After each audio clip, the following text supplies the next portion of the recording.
घर में जिस दिए से आप शंकर जी की या भगवान की आरती उतारते हो वो दिया आपके घर में होगा, दीपक होगा। उस दीपक को पानी की बाल्टी में डाल दीजिए और पानी की बाल्टी में डालकर उस पानी से स्नान करा दो और बेलपत्री के पेड़ के नीचे उस बालक को बिठाकर शंकर जी पे चढ़ी हुई 7 बेलपत्र उसको खिला दो, श्री शिवाय नमस्तुभ्यम बोलकर, और 2 दिन के अंदर बताओ कि वोमिटिंग बंद हुई कि ना हुई। केवल शिव का स्मरण करना है। यहां विश्वास आपको सियोर वाले महाराज पे नहीं करना है, आपको यहां विश्वास सियोर वाला गुरुजी पे नहीं करना है, आपको तो केवल शंभू पर विश्वास करना है। आपको तो केवल एक शिव का स्मरण, केवल शंकर का नाम, केवल शिव का भाव।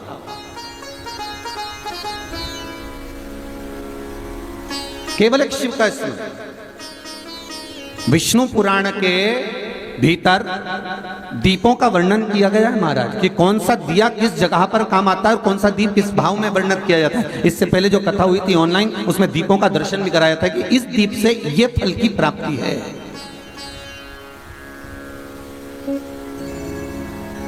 इस दीप से ये फल की प्राप्ति हो रही है, वर्णन किया था। तो यदि विश्वास है शंकर पर, शिव अगर करुणा सागर है, त्रिकालदर्शी है और मनुष्य की देह मिली है, बड़ी मुश्किल से मिली। ये मानव का शरीर बड़ा मुश्किल से मिलता और मिल गया तो इसका सदुपयोग में लगा। कहीं निंदा में नहीं, चुगली में नहीं, बुराई में नहीं, कपट में नहीं, छल में नहीं, छिद्र में नहीं, बेईमानी में नहीं, प्रपंच में नहीं। इसको हम भगवत स्मरण में समर्पित कर दें। जितना बन सके दुनिया से हटकर भगवान शिव का स्मरण करो। फिर निवेदन करूंगा, मित्रों के साथ रहो तो मित्र जैसे रहना, सखाओं के साथ रहो तो सखा जैसे रहना। जैसे मेरे भगवान कृष्ण जहां रहते थे उस भाव में रहते थे। युद्ध के मैदान में रहते हैं तो एक अच्छे युद्धशाल आनंदमय बनकर रहते हैं। अगर गोपियों के मध्य में रहते हैं तो गोपियों के सखा बनकर रहते हैं। मित्रों के साथ रहते हैं तो मित्रों के सखा बनकर रहते हैं। यशोदा के पास में रहते हैं तो कन्हैया बनकर रहते हैं। उनका जो भाव है वो हर जगह पर, इसलिए कहते हैं मेरा कान्हा ना जाने कितने भाव में रम जाता है। और आपसे भी निवेदन है कि आप मित्रों के साथ रहो तो वहां आपका अभिमान नहीं आना चाहिए। वहां दिखाना नहीं है आपको कि आप कितने करोड़पति, कितने धनपति, कितने वैभवपति हैं। आप धर्मपत्नी के साथ में रह रहे हो तो आप उसकी पति बनकर, उसके सामने आपको यह नहीं दिखाना कि मैंने कितना तेरे को प्रदान कर दिया, कितने नेकलेस, कितने हार, कितनी अंगूठी, कितना जेवर मैंने तुझे दिया है। यह हमें धर्मपत्नी को नहीं दिखाना। आप बच्चों के साथ रह रहे हो तो उनके जैसा बनकर रहना पड़ेगा। आप माता पिता के साथ रह रहे हो तो उनके जैसे छोटे बनकर रहना पड़ेगा। वो बड़े हैं उम्र में, आपको छोटा बनकर रहना पड़ेगा। आप बहनों के साथ रह रहे हो, भाइयों के साथ रह रहे हो तो उनके साथ में उसी तरह से व्यवहार करना पड़ेगा जैसे आप परिवार में रहते आए हो।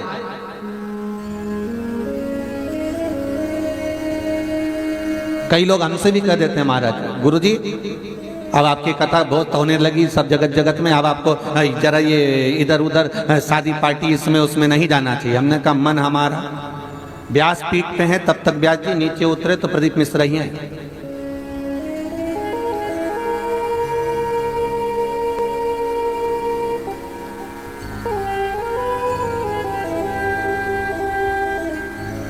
जिस समय जन्म लिया उस समय पर माता की गोद थी और परिवार था, ठीक है। मरेंगे उस समय पर पूरे विश्व के लोग, भले कथा सुन रहे हैं पर मरेंगे जब प्राण छूटेंगे तो क्या पूरे विश्व के लोग सियोर में मिलेंगे? अरे बोलो तो सही, नहीं, रहेंगे वही जिनके साथ में आज भी रह रहे हैं, वही मिलना है।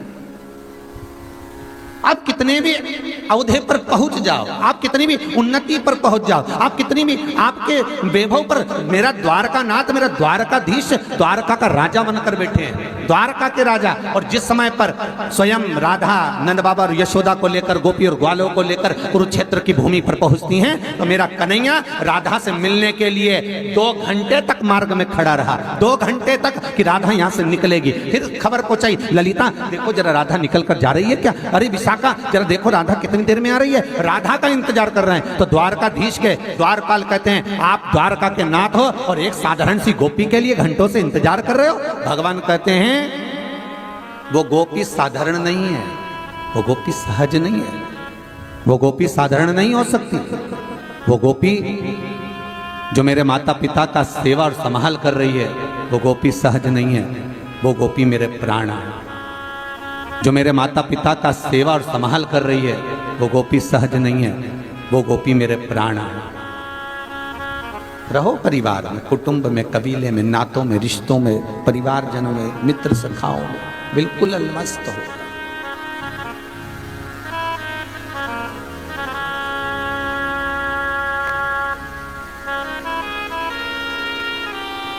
और यदि उनके साथ में आप आनंद में रह रहे हैं, अपनी जिंदगी जी रहे हैं, अच्छा दोस्त होना भी बहुत जरूरी है, अच्छे सखा होना भी बहुत जरूरी है।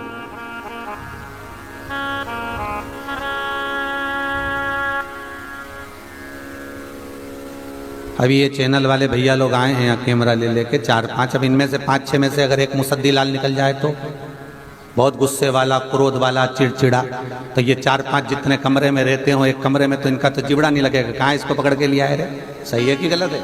उसी तरह कोई ग्रुप बनाकर आप आए, 5-6 लोग आपके साथ में तीरथ करने जा रहे हो और एक ऐसा निकल जाए जो गुस्सा करे, चिड़चिड़ करे, क्रोध करे, तो सोचोगे भैया कहाँ इनके बीच में फंस गए, अच्छे खासे अपन 4 ही भले थे, क्या करना है। अरे 7 दिन तो 7 दिन, 1 घंटा निभाना मुश्किल पड़ जाए दादा, 1 घंटा मुश्किल, पर कोई अच्छा मिल गया, स्नेही, प्रेम भाव रखने वाला, आनंद भाव रखने वाला, बड़े चिदानंद वृत्ति में रहने वाला, तो वो समय मालूम नहीं पड़ता कि कहाँ कट गया, कहाँ निकल गया।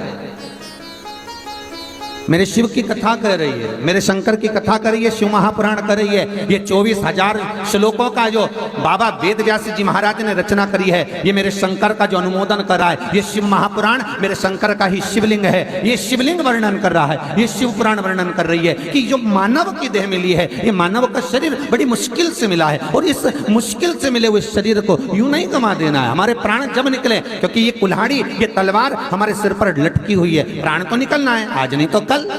बस अंतर इतना है, फिर तुम इस्माइल देकर प्राणों को छोड़ो, चाहे रोकर प्राणों को छोड़ो, पर मरना तो पड़ेगा, निश्चित है। एक विश्वास रखो उस शिव पर, एक भरोसा रखो मेरे शंकर पर।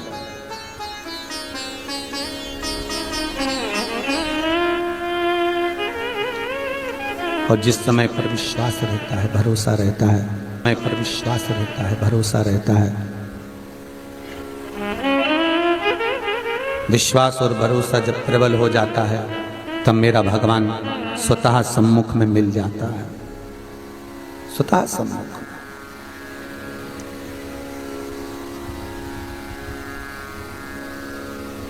आज भगवान शिव की कथा कहती है कि देवऋषि नारद का जो अभिमान था वो भगवान विष्णु ने डिगा दिया, भगवान शिव ने डिगा दिया। शंकर के जो उपासक होते हैं, शिव का जो भजन करने वाला होता है, शंकर का जो उपासक होता है, उसके लिए शिव का जो भगत होता है, शंकर का जो उपासक होता है, वो अपने लिए कभी नहीं कहता, उसके लिए संसार कहता है।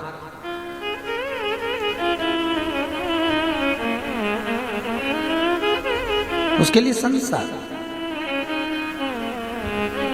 ये मेरे भारत की भूमि के संत, साधु, सन्यासी, तपस्वी, साधक, उपासक, ये भारत की भूमि के नागा साधु, ये भारत की भूमि के संत, महंत, महात्मा, शंकराचार्य, पीठाधीश, मठाधीश, महामंडलेश्वर आदि आदि जो पद हैं हमारी भारत की भूमि के, इस जननी मातृभूमि के जितने भारत की भूमि के संत हैं, साधु हैं, सन्यासी हैं, तपस्वी हैं, साधक हैं, उपासक हैं, ये अपनी मस्ती में रहते हैं। आप कुंभ के मेले में, अभी हरिद्वार का कुंभ आएगा, आप जाकर दर्शन करना, कोई नागा साधु आप बैठे अपनी चिलम लगा रहे अलमस्त होकर, उसको कोई मतलब नहीं कि कौन उनका फोटो खींच रहा है, उसको कोई मतलब नहीं कि कौन क्या कर रहा है, कौन वीडियो बना रहा है, कौन क्या कर रहा है, उसको तो अपनी मस्ती में रमा हुआ है, वो अपनी अलमस्तता में रह रहा है, वो अपनी मस्ती में अपना आनंद पा रहा है,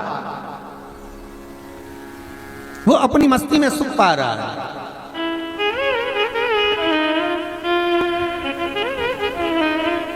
एक बाबा से पूछा उज्जैन के कुंभ में, कहाँ लगा था अपना पंडाल, बड़नागर रोड पे, बड़नागर रोड पर पंडाल लगा था, तो नागा साधुओं की टोली पास में लगी हुई थी, मिलना हुआ, तो बाबा से पूछा, बाबा घर छोड़े कितना समय हो गया? अरे घर छोड़ा बहुत समय हो गया। याद आती क्या? तो क्या आती तो दम लगा लेते। लगाई दम, भूल गए गम। बस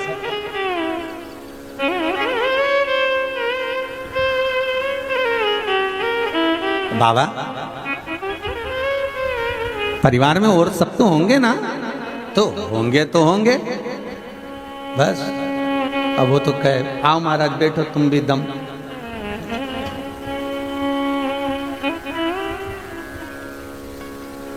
हमने कहा एकदम लगी लगाई है शिव महापुराण की, ऐसी लगी है कि वो छूटती ही नहीं है।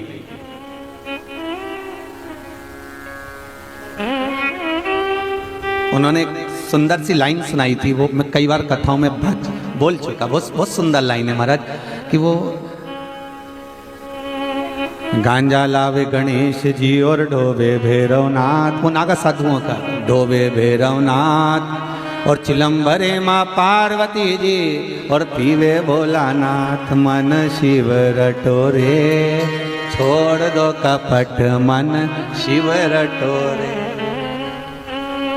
उनके शब्द थे, जब मन में चिंता व्याप जाए, जब मन में कुछ ऐसे काम, लोभ, विषय, वासना, आसक्ति, तृष्णा बहुत व्यापने लगे, तो वो नागा साधु, वो संत कहते हैं कि बस उस चिंता को मिटाने के लिए जो चिता को संभालने वाला, चिंतन करने योग्य जो है वो शिव, वो ओघड़दानी, वो भूतेश्वर, वो त्रिकालदर्शी, वो कैलाशी, अविनाशी, बस उसका स्मरण कर लीजिए तो सारी चिंता अपने आप मिट जाती है। बस उसका भजन करो, उसका भजन करो, उसका स्मरण करो, उसका स्मरण कर लीजिए, उसका भजन कर लीजिए। और जब आप उसके भजन में डूब जाओगे, उसके स्मरण में आप जब डूब जाओगे तो आप रूप आपको सुख का भान हो जाएगा, आप रूप आपको आनंद का भान हो जाएगा।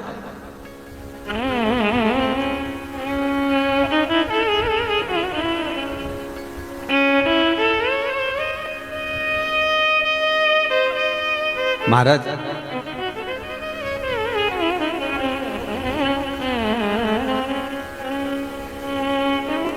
हमें सुख और दुख का भान कब होता है?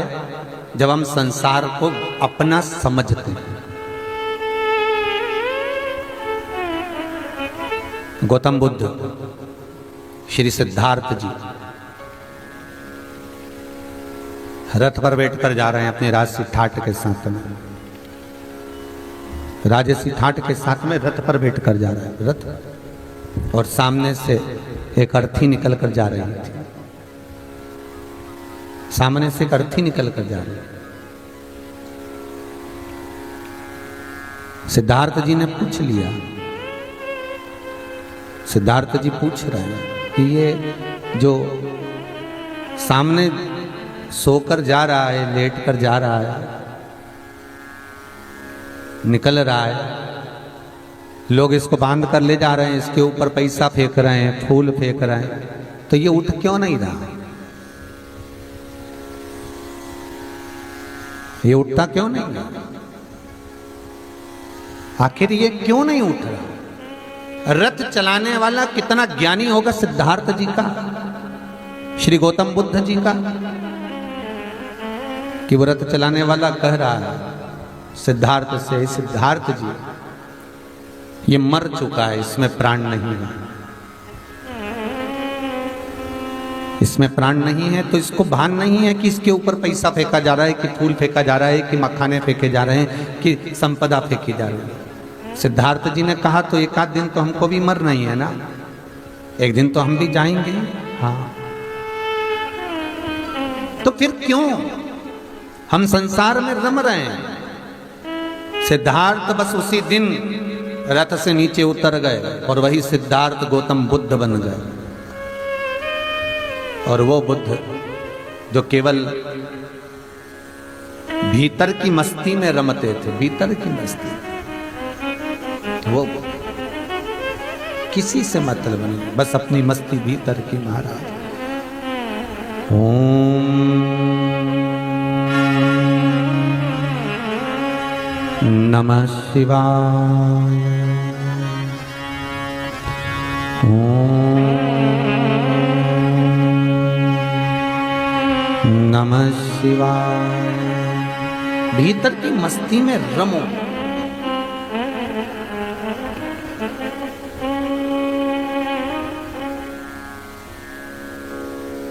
नारद जी के भीतर जो अभिमान समाया था, नारद जी के भीतर जो अहंकार समाया था, नारद जी के भीतर जो अभिमत्ता समाई थी, आज वो टूट गई। ब्रह्मा जी के भीतर जो अभिमत्ता थी वो भगवान ने तोड़ दी। अब ब्रह्मदेव को बुलाया है भगवान शंकर ने, और भगवान ने ब्रह्मदेव को बुलाकर कहा कि अब सृष्टि का संचालन करिए, सृष्टि की रचना करिए। सृष्टि की रचना करना प्रारंभ किया, और जब सृष्टि की रचना करना प्रारंभ किया, महाराज ब्रह्मदेव से कहा सृष्टि बनाओ, तो ब्रह्मा जी कहते हैं सृष्टि कैसी बनाना है वो आप बताओ। भगवान शंकर सृष्टि बनाना बता रहे हैं। भगवान शिव ने कहा अगर इस सृष्टि की रचना करना है तो एक पुरुष और एक स्त्री, इन दो को प्रकट करना पड़ेगा, और ये पुरुष और स्त्री जो प्रकट होंगे ये संपूर्ण सृष्टि का आनंद करा देंगे। ब्रह्मा जी ने कहा कैसी सृष्टि आप बता दीजिए। तो शंकर भगवान ने अपना अर्धनारीश्वर स्वरूप का दर्शन ब्रह्मदेव को दे दिया, और ब्रह्मा जी ने जब सृष्टि रचना प्रारंभ करी तो भगवान शंकर का जो स्वरूप ब्रह्मदेव ने देखा, बस उसी को देखकर ब्रह्मा जी ने सृष्टि की रचना करना प्रारंभ कर दी, और पुरुष और स्त्री इन दोनों को मिलाकर एक मनुष्य बना दिया।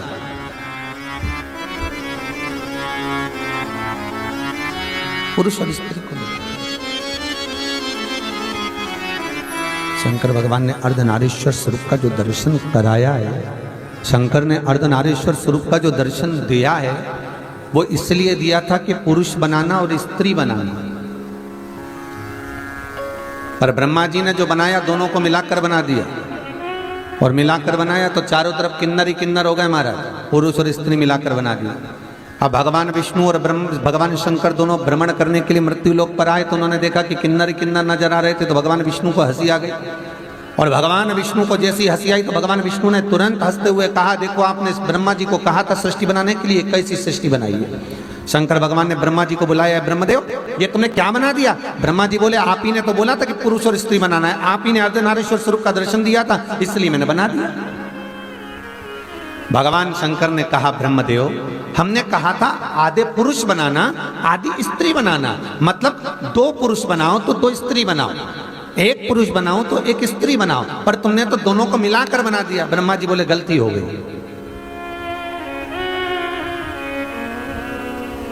अब भगवान विष्णु को तो आ गई हंसी, और जैसे ही भगवान विष्णु को हंसी आई, हंसी आते से उसी समय पर भगवान शंकर ने कहा ए नारायण आपने गलती कर ली, आप इन ब्रह्मा की बनाई हुई सृष्टि पर हंस रहे, इन किन्नरों पर, गलती है आपकी। भगवान शंकर कहते हैं नारायण कभी पांव से विकलांग व्यक्ति को देखकर, लूले को देखकर, लंगड़े को देखकर, अंधे को देखकर, नैनों से विहीन को देखकर, श्रवण शक्ति से विहीन व्यक्ति को देखकर, वृद्ध को देखकर, अति बहुत कोई दुर्बल है, बहुत कोई मोटा है, वाणी से हकलाता हो, तोतरा बोलता हो, नैनों से विहीन हो, ऐसे व्यक्ति को देखकर कभी हंसना नहीं, कभी मुस्कुराना नहीं। क्यों? क्योंकि शास्त्र कहता है कि एक जन्म 84 लाख योनियों में से 7 जन्म वैसे ही लेना पड़ते हैं जिसके ऊपर तुम हंसे हो, और एक जन्म भोगने का होता है।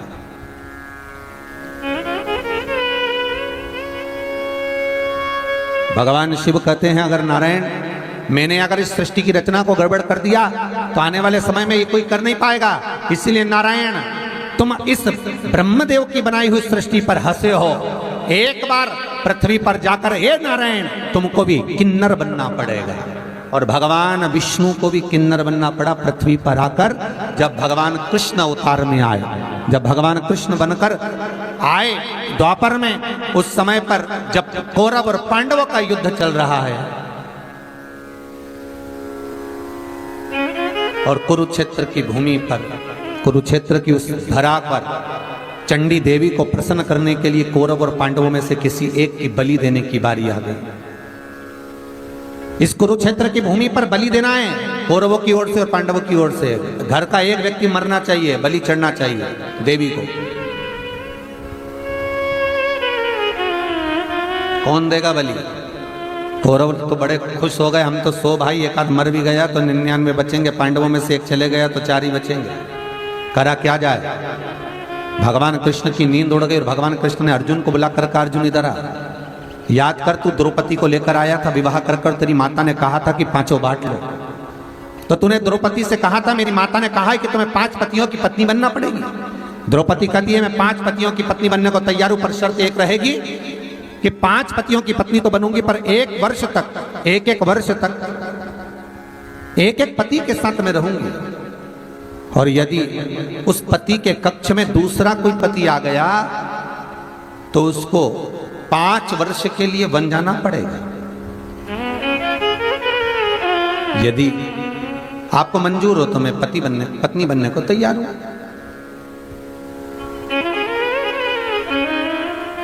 मुझे कोई दिक्कत नहीं, पत्नी बन जाती, मैं पत्नी बनने को तैयार हूं।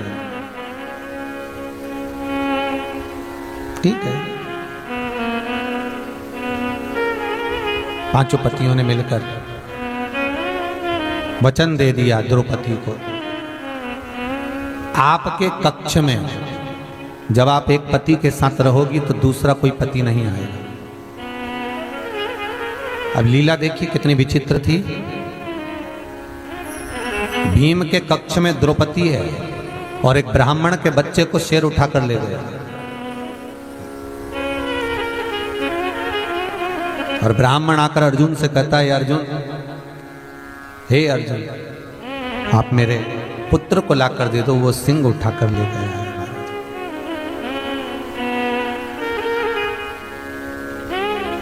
मेरे पुत्र को ला दीजिए।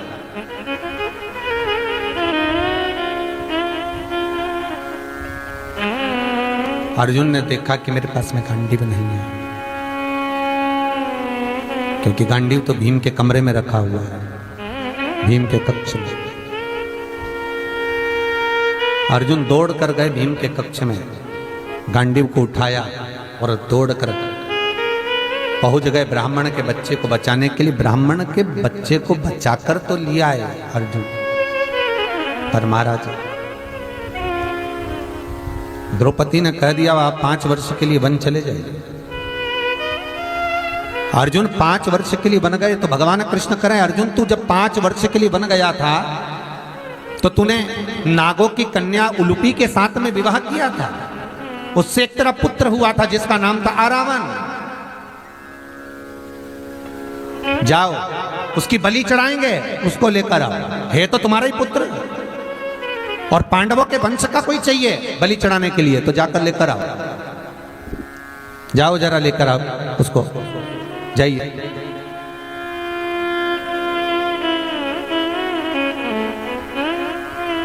अर्जुन गए, आरावन को लेकर आए। आरावन कहता है पिताजी चिंता मत करना, एक एक कौरवों को काट काट कर मार दूंगा, तुम चिंता क्यों करते हो, मैं हूं पिताजी, क्या चिंता करना। भगवान कृष्ण आए आरावन के पास, आरावन हमें तुमसे युद्ध नहीं लड़वाना, आरावन हमें तुमसे युद्ध नहीं करवाना, हमें आपसे युद्ध नहीं लड़वाना है महाराज।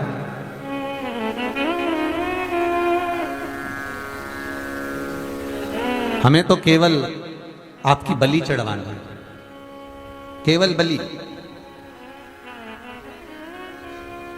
ठीक है। पर आरावन कहता है कि दादा मैं बलि चढ़ने को तैयार हूं, मना नहीं है वो, पर दिक्कत इतनी सी है, शास्त्र कहता है कि अगर कोई कुंवारी अवस्था में मर जाता है तो ना तो उसका तर्पण होता है, ना उसकी तिलांजलि होती है, ना उसका ब्राह्मण भोज लगता है, ना उसको पिंड मिल पाता है, ना गया का श्राद्ध, ना ब्रह्म कपाली। कोई कुंवारी अवस्था में मर गया तो उसको ना तो तर्पण होगा, ना तिलांजलि होगी, ना जल मिलेगा, ना ब्राह्मण भोजन करेगा तो भाग मिलेगा, वो तो बस व्यर्थ ही हो गया। और यदि मैं आज कुंवारा मर गया तो मुझे भी कोई जल का भाग नहीं मिलना, कोई तर्पण भी करेगा तो पानी नहीं मिलना है, अगर कोई मुझे भोजन भी देगा तो भोजन नहीं मिलना है, आज मुझे कुछ प्राप्त होगा ही नहीं।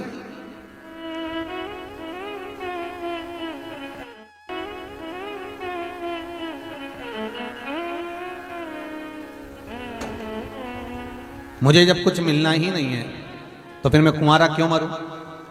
मेरा आप सबसे निवेदन है, जितने टीवी चैनल के माध्यम से कथा सुन रहे हैं, जितने मोबाइल पर कथा सुन रहे हैं, सबसे निवेदन है, प्रयास करिएगा जिंदगी में एक बार।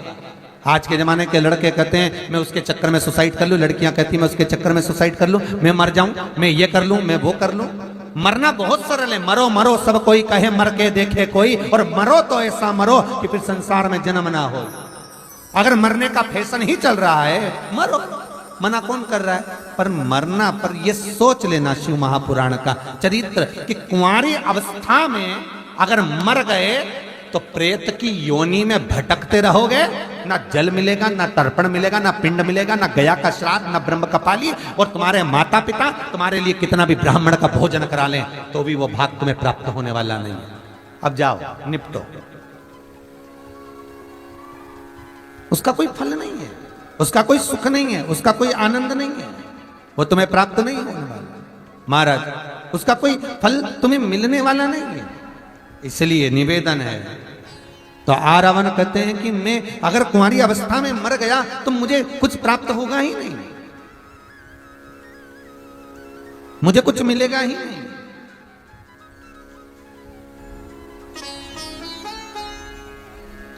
क्या करें हम? एक निवेदन है आपसे कि मेरा विवाह कर दो और मुझे कल बलि चढ़ा दो, मना नहीं।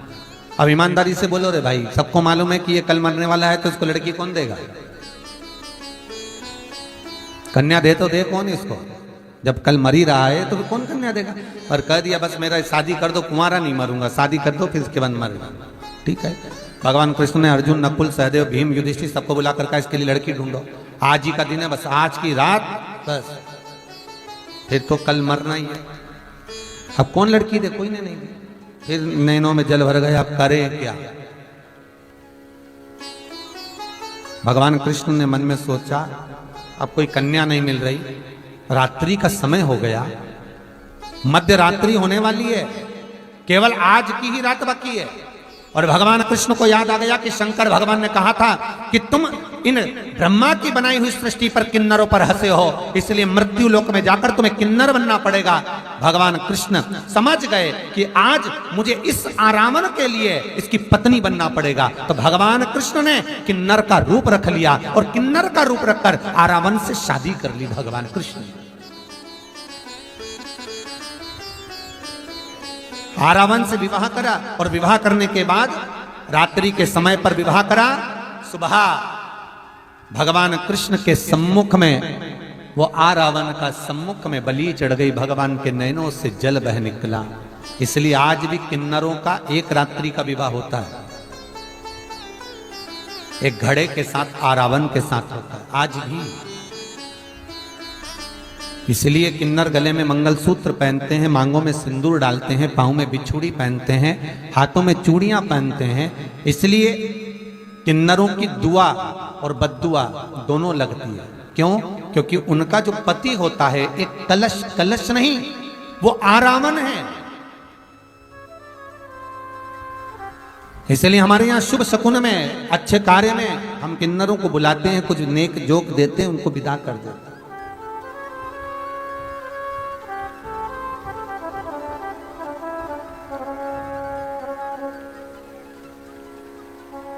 भगवान को भी तो यहाँ शास्त्र कर रहा है, किसी अंधे को देखकर, किसी लूले को देखकर, किसी लंगड़े को देखकर, किसी विकलांग को, किसी बुद्धिविहीन को, किसी दुर्बल को, किसी मोटे को, किसी विहीनता का धनी को, किसी को भी देख रहे हो, किसी कंजूसड़े को, और किसी के पास धन है नहीं है, कोई गरीबड़ा है उसको भी देखकर, किसी को बहुत शिथिलता है उसको भी देखकर, कोई किसी भी रूप में अगर वो कुरूप भी है तो उसको देखकर हंसा ना जाए। क्योंकि हंस लिए तो 7 जन्म तो वो लेना पड़ेगा और एक जन्म उसी रूप में भोगने के लिए लेना पड़ेगा। 84 लाख योनियों में ये योनियां भी बढ़ जाती है मनुष्य की, इस रूप में हमें जन्म लेना।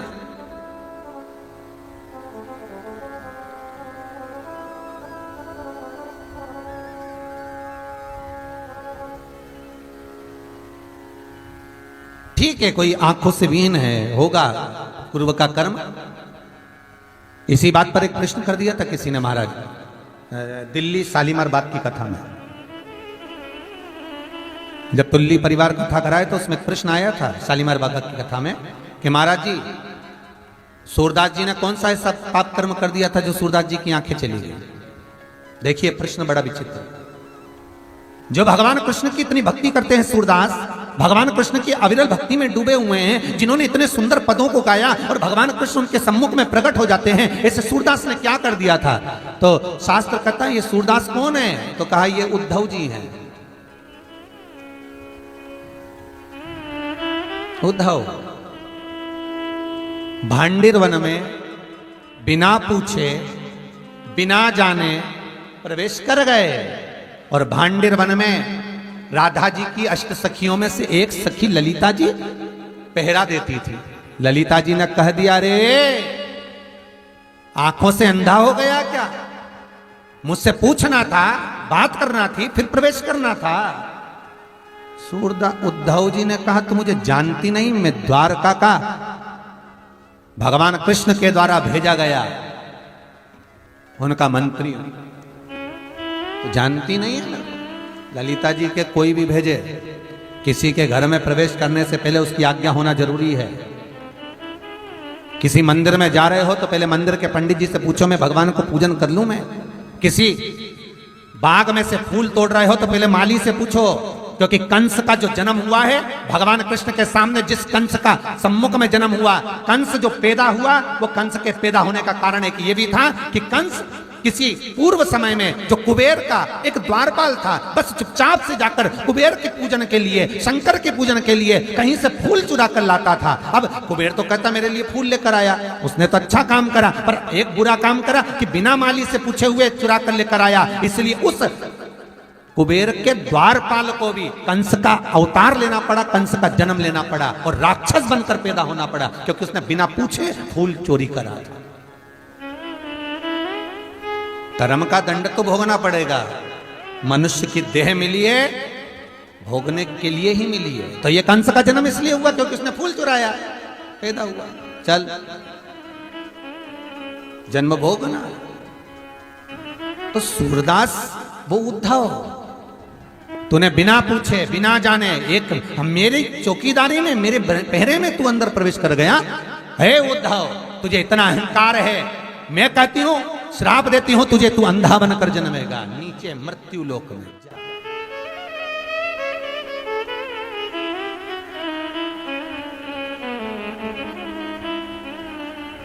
अंधा बनकर जन्मेगा। सूरदास जी को जैसे उद्धव जी को कहा तो उद्धव जी ने तुरंत कहा कि तुमने मुझे श्राप दिया है।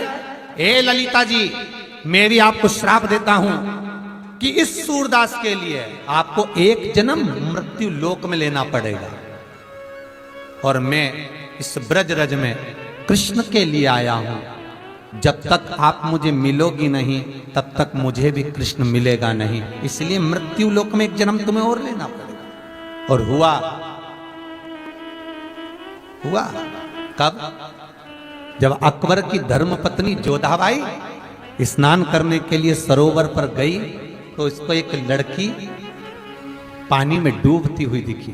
जोधाबाई तैरना बहुत अच्छा जानती थी, सुंदर भी बहुत थी, और जोधाबाई कूद गई उस सरोवर में। और जोधाबाई कूदी और तुरंत उस कन्या को बचा कर लेकर आई। जोधाबाई ने पूछा बेटा तुम कौन हो, तुम्हारा नाम क्या है? कन्या कहती मुझे मालूम नहीं, क्या नाम है तुम्हारा? मैं जानती नहीं, कहां की रहने वाली हो? पता नहीं। जोधाबाई को लगा इसका कोई नहीं तो ये मेरी बेटी बनकर रहेगी। जोधाबाई ले गई अपने महल में, उसको छुपा कर रख दिया, किसी को बताना नहीं है बेटा, किसी से मिलना नहीं, तू चुपचाप रहना हो। कन्या रोज श्रृंगार करती, शाम के समय छत पे जाकर खड़ी हो जाती। एक दिन जोधाबाई ने पूछ लिया बेटी तुम बाहर जाकर छत पे खड़ी होती हो बड़ा सुंदर रूप रखकर, रोज शाम को छत पर क्यों जाती हो? कन्या कहती है माँ इस समय पर मेरे प्रीतम के आने का समय है, वो गैया चरा कर आता है शाम के समय। जोधाबाई समझ नहीं पाई, इतना सुंदर श्रृंगार कन्या करती थी। तो जोधाबाई ने एक बार कहा कितना सुंदर श्रृंगार तुम करती हो, तुम्हारा एक बार मेरा भी कर दो ना, क्योंकि मैं बूढ़ी हो गई, और मैं बूढ़ी हो गई तो अकबर नई नई रानियों को देखता है, मेरी जैसी बूढ़ी को नहीं देखता।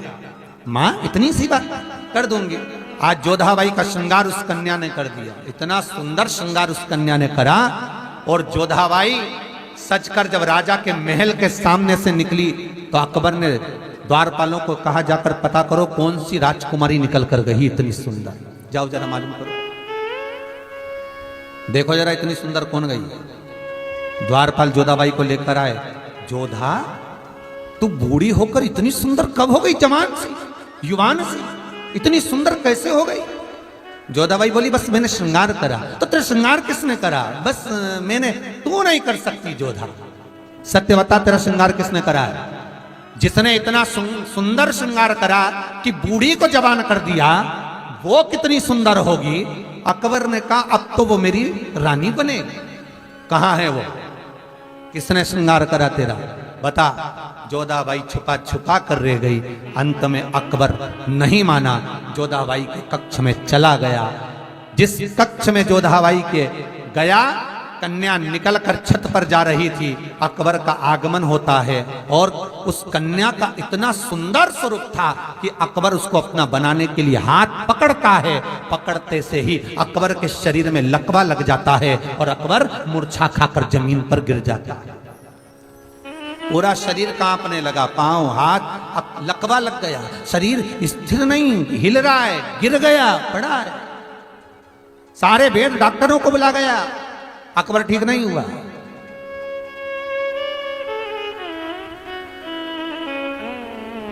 तब किसी ने आकर कहा, वृंदावन में ब्रजरज में एक अंधा बाबा रहता है। अच्छा, हाँ, वो भजन से इलाज कर देता है। ऐसा कहीं होता है? हाँ, बुलाओ उसको। जोधाबाई ने कहा बुलाओ सूरदास को। सूरदास जी को बुलाया गया। सूरदास जी ने हाथ पकड़कर अकबर को देखा तो ये तो थर थर कांप रहा है, इसको तो लकवा लग गया। पर ये तो बताओ कि इसको लकवा लगा कहां गया था, छत पे सो रहा था, कहां गया, कहां था? कहीं ठंडी में पड़ गया, कहीं कुछ ताप पड़ गया, हुआ क्या इसको, ये तो बताओ। कुछ भी नहीं हुआ। एक कन्या का हाथ पकड़ लिया। ओ, कन्या का हाथ पकड़ा तो एक गति हो गई। सूरदास जी बोले उस कन्या का हाथ एक बार मैं भी पकड़ूंगा। इतने में तो जोधाबाई बोली, वो कन्या जहां से निकलती है पूरा मोहल्ला खाली हो जाता है। उसका केवल स्पर्श अकबर ने करा तो अकबर का यह हाल हो गया, और किसी को छू ले तो उसका क्या हाल होगा। इसलिए कोई उससे मिलता नहीं है। नहीं नहीं, कन्या का तो हाथ स्पर्श करूंगा मैं। बुलाओ सूरदास जी। बोले सूरदास जी अपने कमरे में जाने लगे, कन्या को बुलाकर लाओ। जैसे ही दरवाजे से सूरदास निकल रहे थे, कन्या सुंदर श्रृंगार कर कर आनंद करती हुई कन्या अपने लहंगे को हिलाती हिलाती दरवाजे पर पहुंच गई। और जो कन्या पहुंची, पहुंचते से सूरदास को देखकर बोली, क्यों रे अंधे।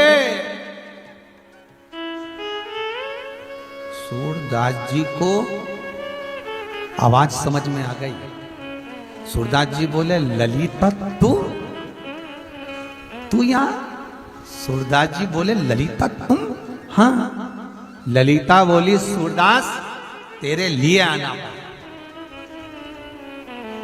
तेरे लिए। ललिता जी तुम्हें जान नहीं पाया अकबर, इसलिए उसने स्पर्श करा और उसे लकवा लग गया, ठीक कर दो इसको। ललिता जी बोली, मैं तो नहीं कर सकता।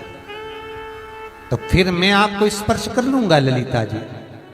सूरदास जी ललिता के हाथ को जैसे ही पकड़े, पकड़ते से ही ललिता जी का शरीर भस्म हो गया।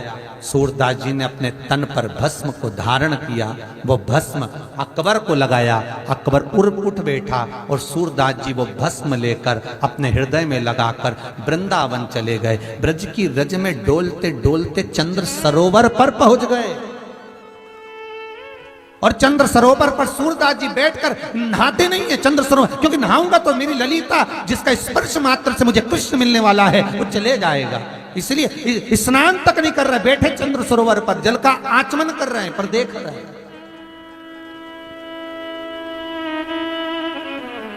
इतनी भक्ति सूरदास के भीतर आ गई कि कृष्ण को चंद्र सरोवर पर आकर दर्शन देना पड़ा सूरदास जी को। कृष्ण भक्ति कितनी प्रबलता है। तो ये हमारा शास्त्र कह रहा है कि अंधे को देखकर ना हंसे, लूले को देखकर ना हंसे, लंगड़े को देखकर ना हंसे, विकलांग को देखकर ना हंसे। एक गति हमारी वो भी हो सकती है, हमें नहीं हंसना।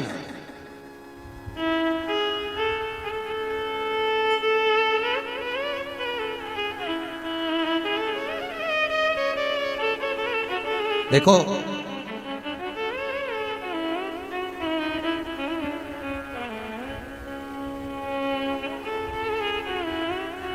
तस्वीर भले सुंदर ना हो चलेगा, पर तकदीर सुंदर होना चाहिए। क्या सुंदर होना चाहिए? तकदीर। तस्वीर नीवी है चलेगा। श्वास से शरीर टिका है और विश्वास से भगवान टिका है। श्वास शरीर को टिका कर रख सकती है और विश्वास भगवान को टिका कर रख सकता है। भरोसो दृढ़ चरणन केरो श्री वल्लभ नक चंद्र छटा बिन सब जगह माहिया दे। शरीर टिका। तस्वीर कितनी भी सुंदर खिंचवाओ, तस्वीर कैसी भी हो। और फिर निवेदन है, खुशियां तकदीर में होना चाहिए। बाद में तो तस्वीर में कोई भी मुस्कुरा देता है, कोई भी मुस्कुरा देगा, पर प्रसन्नता तो तकदीर में हो। दुख भी मिले, कोई शब्द भी कहे, अपशब्द भी कहे, ताने भी दे, कुछ भी कहे, पर आपके चेहरे पर प्रसन्नता होना चाहिए। प्रसन्न। और शंकर के भगत आप इस भारत की भूमि के जितने लोग देश विदेश में बैठकर इस शिव महापुराण की कथा को सुन रहे हो, कई लोग तो निरंतर सुन रहे हैं, कोई कोई मोबाइल पर, रात में, दिन में, कई का तो मन करता रहे दिन भर। ये चित्तवृत्ति में आपकी जो कथा बैठी है शंकर की, शिव महापुराण, तो ये शंकर ने जो अलमस्तता आपको दी है, शिव जैसी मस्ती में रहो। अलमस्त, कोई कुछ भी कहे, अपने को मस्ती में रहे, अपने आनंद में रहो, चकाचक। बोलने वाला कितना ही बोले सो तो मस्ती में।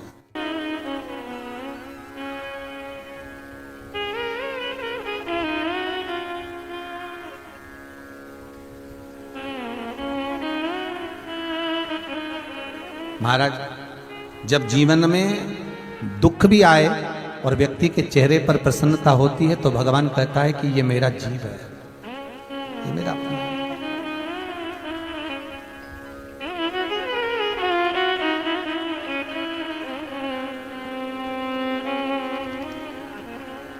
ये मेरा अपना है और ये मेरा अपना मेरे ही शरीर से बना है, मेरे द्वारा ही निर्मित किया गया है। आज ब्रह्मा की सृष्टि पर, निर्मित सृष्टि पर भगवान नारायण हंसे तो किन्नर का रूप लेना पड़ा, किन्नर भगवान को बनना पड़ा। फिर ब्रह्मदेव से कहा आप पुरुष अलग बनाओ, स्त्री अलग बनाओ। फिर ब्रह्मा जी ने एक जंगा से मनु, दूसरी जंगा से शत्रुपा को उत्पन्न किया। शंकर भगवान ने जो अर्धनारीश्वर स्वरूप का दर्शन दिया था, इसलिए हमारे यहाँ शिव महापुराण की कथा कहती है कि घर के अंदर अर्धनारीश्वर भगवान का फोटो नहीं होता। अर्धनारीश्वर भगवान का चित्र का अगर दर्शन करना है तो वो मंदिर में लगे तो अच्छा रहेगा। मंदिर में हो, आश्रम में हो, कहीं तीर्थ में हो, चल जाएगा, पर घर के अंदर अर्धनारीश्वर स्वरूप का दर्शन नहीं होता। अर्धनारीश्वर स्वरूप का दर्शन घर के भीतर नहीं मारे। हाँ, तीर्थ में हो, आश्रम में हो, मंदिर में हो, वो दर्शन करो, मना नहीं, पर घर के अंदर अर्धनारीश्वर स्वरूप का दर्शन नहीं होना चाहिए। एक आपसे पहले भी निवेदन करा, घर के अंदर कोई भी मूर्ति पोली नहीं होना चाहिए। कोई भी मूर्ति हमारे घर में पोली ना हो। मूर्ति अगर घर के अंदर पोली होती है तो आप घर में 10 लोग भी कमा रहे हैं तो भी घर में पैसा टिकता नहीं है। 1 रुपए कमाओगे, 1.25 रुपए खर्च चलेगा, पैसा हाथ में दिखेगा नहीं, क्योंकि वो मूर्ति जो घर में पोली होती है, जिसकी पूजन होती है, तो वो घर को पोला कर कर रखती है। मूर्ति घर के अंदर ठोस हो। और एक निवेदन शिव महापुराण का, विद्येश्वर संहिता का याद रखिए कि घर में जो भी मूर्ति हो वो अंगुष्ठाकृति की, अर्थात इससे बड़ी ना हो।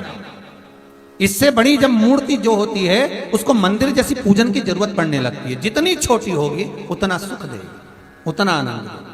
और आज के जमाने में एक नया फैशन चल गया महाराज, जो सास ससुर के हाथ के छोटे छोटे ठाकुर जी हैं वो लोगों को सुहाते नहीं है। हम तो वृंदावन जाएंगे, नए लेकर आएंगे, हम तो वहां जाएंगे तो नए शिवलिंग लेकर आएंगे, हम तो वहां जाएंगे तो नई मूर्ति लेकर। नहीं नहीं नहीं, जो आपके घर में पुराना है, छोटा है, उसकी सेवा आप प्रेम से करो, बहुत अलमस्तता से करो, बहुत आनंद में करो। वो आपको सुख देगा, वो आपको आनंद देगा।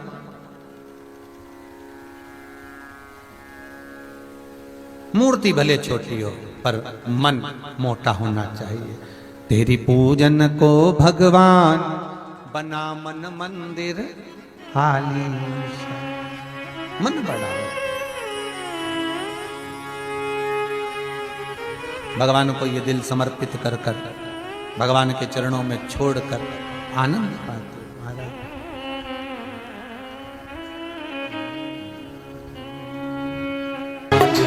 तुझको दिया ओ भोलेनाथ, ये क्या दिया ओ भोलेनाथ, ये क्या कर दिया ओ भोलेनाथ। हो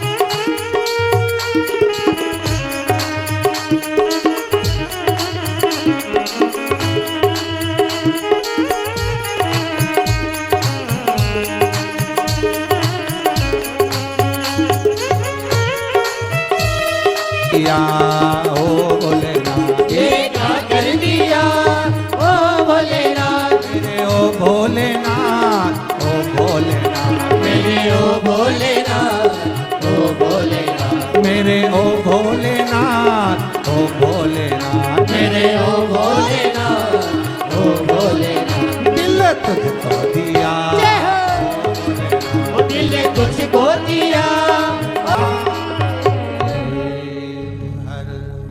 भगवान शिव की चरणारविंद की रज का सुख ही।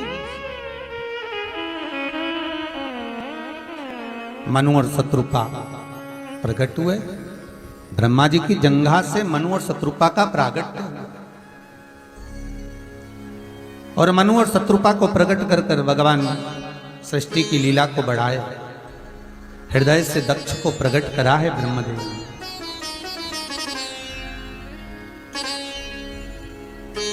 और हृदय से दक्ष जब प्रकट हो गए, मनु शत्रुपा का प्रागट्य हो गया। समय आया, उत्तान पात प्रियवत कन्या देहूति प्रसूति आकुति का प्रागट्य, उनका मंगल विवाह। उसमें एक चरित्र है माता प्रसूति का जो दक्ष के साथ किया।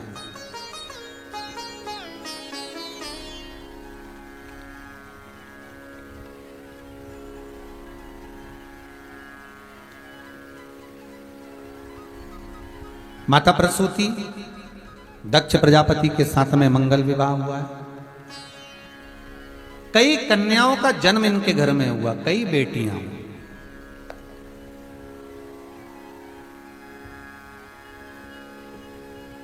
बहुत ध्यान देना, 3 के भाग्य का धन हर व्यक्ति को मिलता है। पहला बेटी के भाग्य का, दूसरा गौमाता के भाग्य का, तीसरा संत ब्राह्मण के भाग्य का। इनके भाग्य का कभी नहीं घट सकता। तुम्हारे घर में अगर बेटी ने जन्म लिया है, चिंता बिल्कुल मत करना, एक रत्ती की भी मत करना। गुरुजी कैसे होगा, कहाँ लड़का मिलेगा, कहाँ ब्याह होगा, कैसा होगा, लड़की के लिए हम अच्छा घर देख रहे हैं, भाग्य कैसा। तुम खूब अच्छा देखो, पर जो ललाट में लिखा है उसे कोई टाल सका है? एक सेठ जी से एक सेठानी रोज कहती थी, तुम दुनिया भर में इतने भंडारे चलाते, खूब दान करते, पुण्य करते, सत्कर्म करते, तुम्हारी लड़की खुद दुखी, उसको क्यों नहीं कुछ दे देते? सेठ जी बोले, नहीं देना मेरी मर्जी। अरे तुम्हारे बराबर का कोई कंजूस बाप नहीं मिलेगा ऐसा जो बेटी को जरा सा कुछ नहीं दे। नहीं दे सकता, क्यों नहीं दो? उसकी किस्मत में नहीं लिखा तो काय को दो? पत्नी बोली, तुम क्या क्या ज्योतिष आचार्य हो, किसी की किस्मत बता दोगे? आता जाता कछु नहीं। ओके, नहीं तुमने क्या देख लिया मेरी बेटी में जो उसका भाग्य में नहीं है? बस नहीं है उसके भाग्य में तो नहीं देना, नहीं दूंगा। अब तो तुम नहीं दोगे तो क्या हुआ कि मैं नहीं दे सकती, दे दे तू दे। और आज माँ ने अपने बेटी को फोन कर कर कह दिया, सूचना दे दी कि बेटी तू आ भोजन करने। मम्मी मैं तो समय नहीं है, तुम्हारे दामाद को भेज दूंगी। दामाद को भेज दे।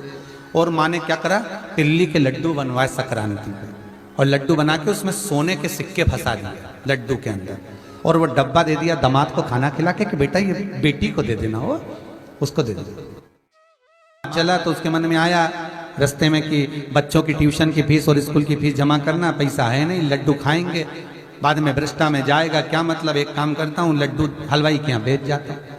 500 रुपये में डब्बा भेज गया वो मिठाई का, 500 रुपये ले गया। उधर से सेठ जी आ रहे थे कहीं दूसरे गांव से, तो सेठ जी ने विचार करा कि आज मेरी पत्नी का जन्मदिन है, उसको लड्डू बहुत अच्छे लगते दिल्ली के, क्यों ना बाजार से खरीद के ले जाऊं। हलवाई के यहाँ गया, लड्डू दे दो, ताजे ताजे देना, लो ये डब्बा पकड़ो। 700 रुपये लड्डू के ले लिए, वो डब्बा वापिस लेकर चले गए। पत्नी को जैसे ही लड्डू खिलाए तो उसमें सोने की गिन्नी निकली। पत्नी बोली तुम्हें लड्डू कहाँ से मिले, तो क्या हलवाई की दुकान से, तो क्या इसमें सोने की गिन्नी आए, फोड़ के देखे।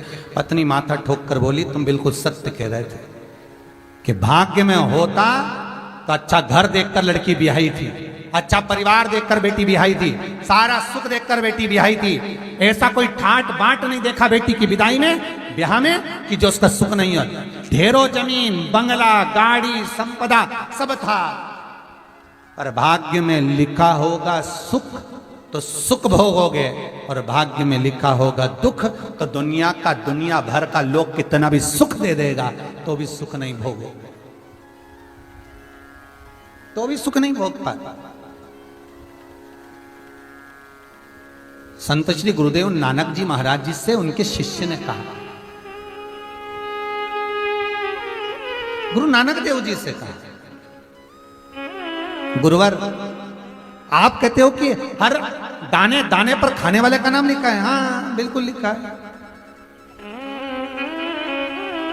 बताओ ये मक्का जो पड़ी हुई है, इस मक्का में किस किस का नाम लिखा है। नानक जी बोले मेरी परीक्षा ले रहे हो? नहीं नहीं बताओ तो सर, आप ही कहते हो हर दाने पर खाने वाले का नाम लिखा, तो ये एक मक्का है, इस पे किसका नाम है? तो नानक देव जी बोले इस पे एक मुर्गी का नाम है। अच्छा, और नानक जी के सामने ही वो दाना चेला खा गया, लो हमने तो तुम्हारा नियम पलट दिया, तुम बोल रहे थे मुर्गी का दाना है, हम खा गए। अब नानक देव जी बोले अब खा गए तो क्या हुआ, जैसे ये खाया दाना अटक गया। अब वो मक्का का एक दाना जो गले में अटका तो ये खौं खौं करे। अब नानक देव जी से पास में एक और चेला खड़ा था, गुरु जी ना जाने का अटक गया। नानक जी बोले और दूसरे का खा, अटकेगा नहीं तो क्या होगा। अरे गुरुदेव ये तो अटक गया, अब उसको वेद के पास ले गए, डॉक्टर के पास, अब डॉक्टर उसको ठोके पीटे तो भी वो दाना नहीं निकले। अब क्या करा जाए, तो वेद जी बोले काम कर इसको नासिका दे। नासिका मतलब एक वो आती है ऐसी तंबाकू जैसी हल्की सी, उसको नाक में डालते हैं वो छींक पड़ जाए। अब नानक देव जी ने कहा कुछ भी करो पर इसका दाना निकालो, बेचारा खो खो कर रहा है। अब वो नासिका में छींक दी, जैसी छींकी तो छींका, और छींक कैसे वो दाना बाहर निकला, जैसे निकला मैं मुर्गी थी।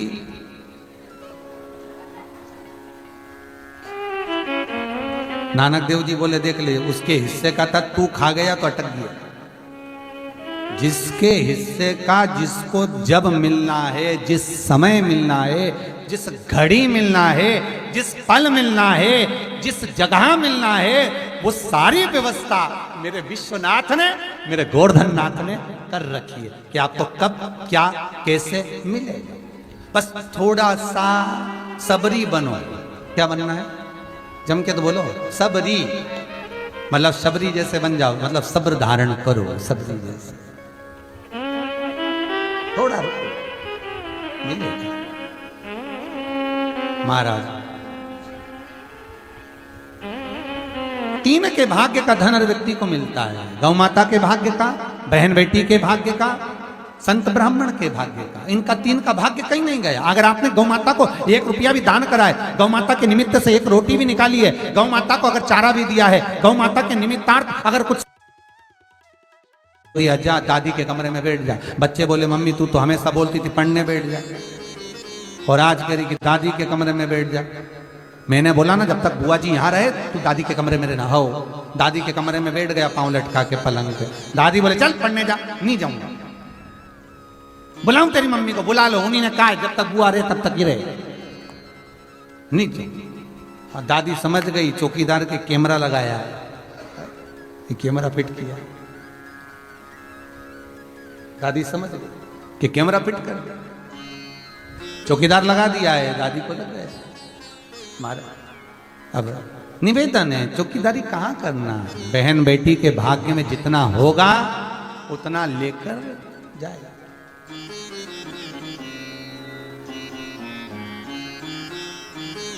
जितना होगा। एक हमारे जजमान रहते विदिशा में, अग्रवाल जी। कथा सुन रहे होगे तो तुम्हारी कथा आ गई अग्रवाल जी, जरा ध्यान से सुनना। इनकी अग्रवाल जी की शादी हुई तो इनकी शादी में, पुराने बुजुर्ग अग्रवाल जी, इनकी शादी में उस समय पर इनको दिया 500 रुपए और नेक जोक कर दिया सारा समय। अब इनके बाद में इनकी साली की शादी हुई तो उसको दिए 5000। अभी उस दिन से ससुराल ही नहीं गए। तो हमने पूछा अग्रवाल जी तुम्हारी ससुराल कहाँ? तो गुरु जी ये मंडी द्वीप के आगे कहीं, कौन सा गंज, नरसुल्लागंज, अब्दुल्लागंज कहीं। माँ हमारी ससुराल। हमने कहा ठीक, तो तुम जाते क्यों नहीं है? तो पत्नी बोली गुरु जी इनको इतनी मिर्ची लगी हुई है, हमारे बहन की शादी में 5000 दिया और इनकी शादी में 500। तो हमने कहा अग्रवाल जी फालतू की बातें, देखो उस समय पर उनकी जितनी कैपेसिटी होगी उतना दिया है और बाद में उनको और भगवान ने दे दिया। एक बेटी का जब कन्यादान बाप करता है तो उसके घर में वैभव और बढ़ जाता है। बेटी को देने से घटता नहीं है, वैभव और बढ़ जाता है। और जब वैभव बड़ा होगा तो उसके पास में धन आया होगा तो उसने दूसरी लड़की में 5000 दे दिया होगा, और कन्यादान करेगा और आएगा तो और प्रदान कर देगा। ये उसकी सामर्थ्य था, ये उसकी सामर्थ्य था। घटेगा नहीं। दक्ष प्रजापति की यहाँ 60 कन्याओं का जन्म हुआ, संतान। फिर दक्ष प्रजापति पुत्रों का जन्म हुआ था। नारद जी ने भगवत भजन में लगा दिया। अब दक्ष प्रजापति फिर दुर्गा भवानी शेरावाली माँ जगदम्बा की आराधना कर रहे हैं। हे माँ कृपा करो। जगदम्बा ने पूछा दक्ष प्रजापति तुझे क्या चाहिए? दक्ष प्रजापति कहते हैं माँ मेरे घर में एक बेटी और जन्म ले ले। दुर्गा जी ने कहा, जगदम्बा बोली, शेरावाली माँ भवानी बोलती है, अरे दक्ष प्रजापति तेरे घर में इतनी सारी कन्याओं का जन्म हो गया और तू एक बेटी और मांग रहा है? दक्ष प्रजापति कुछ और मांग ले। इतने में दक्ष प्रजापति कहते हैं माँ बेटा मंगूंगा तो वो एक कुल को तारेगा और बेटी मंगूंगा तो वो 2 कुल को तार देगी, इसलिए बेटी फिर दे दीजिए। एक बेटी और, मुझे एक बेटी और दे दीजिए महाराज। ये बेटी ये मुझे प्राप्त हो जाए। जगदम्बा मां आद्य शक्ति, मां दुर्गा भवानी, मां जगदम्बा दक्ष प्रजापति से कहती हैं, रे प्रजापति इतनी बेटियां पाकर भी तू बेटी मांग रहा है? मां बेटी अगर है तो वो घर की शोभा है, आप मुझे बेटी दीजिए।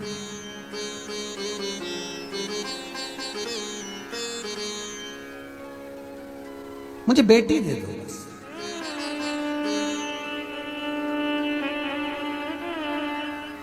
महाराज लोग कहते हैं कि बेटी की विदाई में सबसे ज्यादा मां रोती है, पर शिव महापुराण की कथा कहती है कि बेटी की विदाई में जितना बाप रोता है उतनी मां भी नहीं रोती है। बेटा मां को प्रिय होता है और बेटी बाप को प्रिय होती है। एक पिता की सबसे बड़ी दौलत होती है बेटी, सबसे बड़ी दौलत।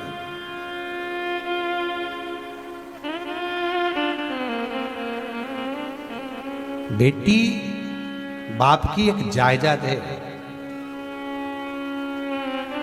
लोग भले कहते हैं कि बेटी की विदाई में मां रोती है, पर शिव महापुराण कहती है कि जब पार्वती जी विदा हुई थी तो हिमालय राज पत्थर भी रो दिया था।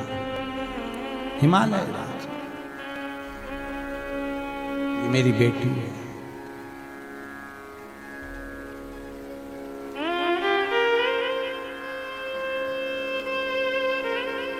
पिता बेटी की पढ़ाई में बहुत पैसा लगाता है। पिता बेटी की घर के लोग कहते हैं इतना मत पढ़ाइए, दूसरे कॉलेज में पढ़ने मत भेजो, इतने बाहर दूसरी जगह पर बच्चों को पढ़ने मत भेजो, कब लड़कियां गलत संगत में पड़ जाएगी मालूम नहीं पड़ेगा। ये पिता से कहा जाता है, मां से नहीं, बाप से बोला जाता है। हर जगह पर मत भेजो पढ़ने। पर बाप का विश्वास है बेटी, एक पिता की शान है बेटी, एक पिता की जायदाद है बेटी, एक पिता की दौलत है बेटी। बेटी पर विश्वास कर कर बाप कहता है लाडो तू पढ़ने जा रही है, मैं तुझे इंदौर भेज रहा हूं, मैं तुझे पूना भेज रहा हूं, मैं तुझे मुंबई, मैं तुझे भोपाल, मैं तुझे कहां पढ़ने भेज रहा हूं, मैं तुझे भेज रहा हूं पापा, पर फीस बहुत ज्यादा है, तू क्यों चिंता करती है? रात दिन कमाता है बाप, सवेरे 8 बजे दुकान खोल कर बैठता है, रात को 10 बजे तक बंद नहीं करता।